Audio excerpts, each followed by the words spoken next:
Good evening and welcome to another update from the Little Birdie Told Me, the old Pawpets News. I'm your fine, feathered, friendly news reporter, Byrd, and I'm Crackle Raven, an even friendlier bird. Who says who? This is my news spot. You're just hired. Well, it's the holidays again, and that means that both Sony and Microsoft are at war once again with the release of their respective next-gen game systems, the Sony PlayStation 4 and the Microsoft Xbox One. Those that were lucky enough to reserve their game systems may just receive them before Christmas. The GameStop chain of video game stores hosted a midnight release party for the Xbox One on Friday at 12 a.m., and business couldn't have been any better. Hope you viewers out there were able to reserve yours early, especially if you want yours as a great Christmas gift this year. So far, it's looking like Microsoft will have the upper hand with the release of the Xbox One, and we all remember the run of faulty PlayStation 4 consoles and the many angry customers who got the blue light of death. Tell me about it. The blue light of death ensured that nobody was going to get online to see their favorite video games on the new platform. And unfortunately, they had to send them back to the company because Amazon and GameStop are all sold out of the PlayStation 4. That's right, so you're going to have to send it back to the original company. As we look at the ratio of failed systems upon their release, it seems that PlayStation 4 really was the lowest gross dead-on-delivery systems that were released on release date. Is that right? 0.4% as confirmed by Sony. Customers who ended up with one of these malfunction systems were outraged, as they all remained on the line to Sony's technical support from 1 to 3 hours trying to rectify their situations. Although GameStop and Amazon were both unable to offer a replacement system due to their limited supplies, the people of Sony calmly stated that there was nothing they could do at the moment but wait for a prepaid shipping box to arrive in their mailboxes and send the systems right back to the company, where it would take an additional 10 days or more to get their systems replaced at a working model. 10 weeks or 10 months.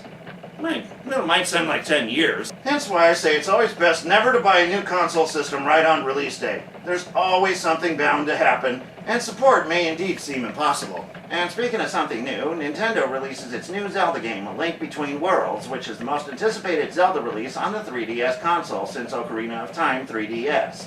In A Link Between Worlds, the game takes place at 6 generations after the event featured in the Super Nintendo game, A Link to the Past.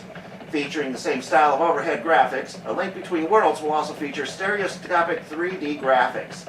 Even though this game will also be based in the same world as Link to the Past, A Link Between Worlds will not be featuring the Dark World. Instead, the alternate Hyrule will be set in a world called Lorule. Lorule? Lorule? Hyrule. That makes sense, doesn't it though? All of the previous game's dungeons will be replaced as well. The music will be remixed versions of what you remembered from A Link to the Past, and the sound effects will also be slightly updated. Link appears to have some brand new skills in this new game. For instance, he can turn himself into a painting and be splattered across the wall and use the wall as a way to get through obstacles. A very big upgrade from all the previous Zelda games in the franchise.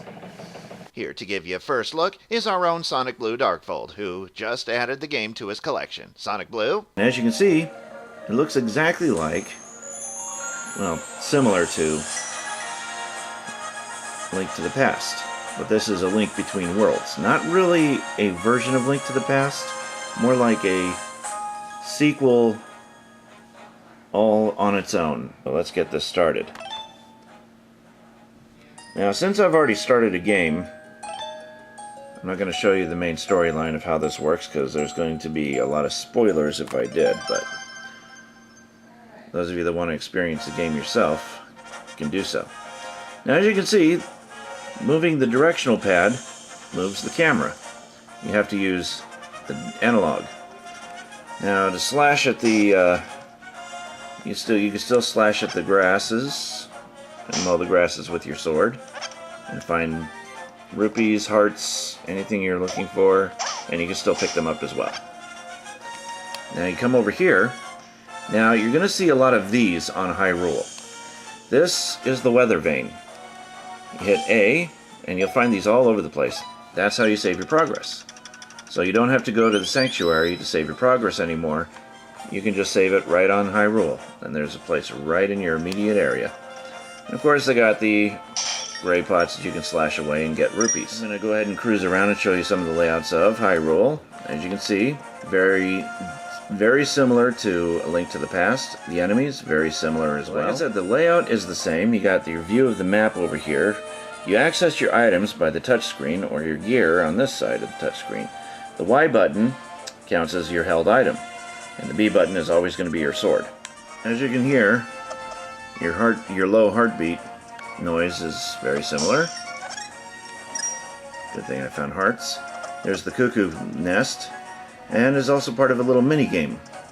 I'm not going to tell you what it is because that would ruin the surprise for when those of you that are viewing this will want to check this out and find out what that does. As you pretty much well surmised, in the middle of the town, middle of the village, there it is, the weather vane. Only this one is used to save your progress. As you can see, everything here is very similar to A Link to the Past, with a few updated changes. First of all, you can jump off cliffs to get to the lower levels, just like any other Zelda game. Everything that you pretty much familiarized yourself with in the old game are back with an updated feel. And, as you pretty much guessed, here's the castle. There are quite a few different changes, even in the castle grounds. As you notice, these paintings that they're trying to clean, but they just won't come off. And they're everywhere. Go over this way. And this is the way to go in order to find your father. But now that's replaced with a heart container. That was the secret chamber you would go into to find Zelda, actually. And Zelda would be locked up, and she would have to follow you out of the castle. But here she's free as a bird, just the way the princess should be. And your father is no longer a hunter, he's a blacksmith. So if you've ever experienced A Link to the Past and wish to revisit this area, then by all means, I recommend this to everybody. Even if you're a Zelda fan and have never played A Link to the Past, I still recommend it. Also, let this guy live in your house for a little bit. He's not going to harm anything. He can be quite helpful. So, signing off, this is SonicBlu Darkfold, enjoying my new Zelda game, A Link Between Worlds. Shigeru Miyamoto, the game's creator, stated that he was interested in creating a remake of A Link to the Past on the Nintendo 3DS system, but instead created a completely new game that was inspired by it. Later, he said that he debated whether to make a sequel to A Link to the Past or a 3D remake of Majora's Mask. Oh, well, I for one would love to see both, as a matter of fact, but it seems that Zelda producer Eiji Aonuma stepped in to convince Miyamoto to go with the remaking A Link to the Past. Looks like you Zelda fans out there still have a while to wait for a 3DS version of the N64 Zelda sequel. Oh, darn. And in local news, bar hoppin' Bill was staggering home from his typical outing at the local pubs when he noticed a flying object soaring across the sky just above the Pawpets studios. The object crash-landed in an empty field nearby, which caused a spooked bar hoppin' Bill to alert law enforcement to come and investigate the site immediately. Upon closer inspection by the local authorities, they noticed that the object turned out to be somebody's dead PlayStation 4 console system. The game system belonged to one Jimmy Jacob Joe Jameson of Pawpets fame, but Jennings asked to give the new system a try.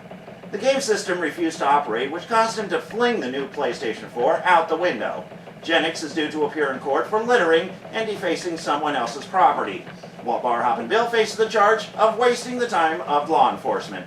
Both parties could face up to 3 months of jail time. Reporting for the news, this is Crackle Raven, and I'm Mocking Byrd, your fine-feathered, friendly news reporter on the scene. That's the news that is news, and now if you'll excuse me, I have some unfinished business to take care of with a certain Xbox One game. Hey, no fair, me first! No, me, it's my turn. No, me!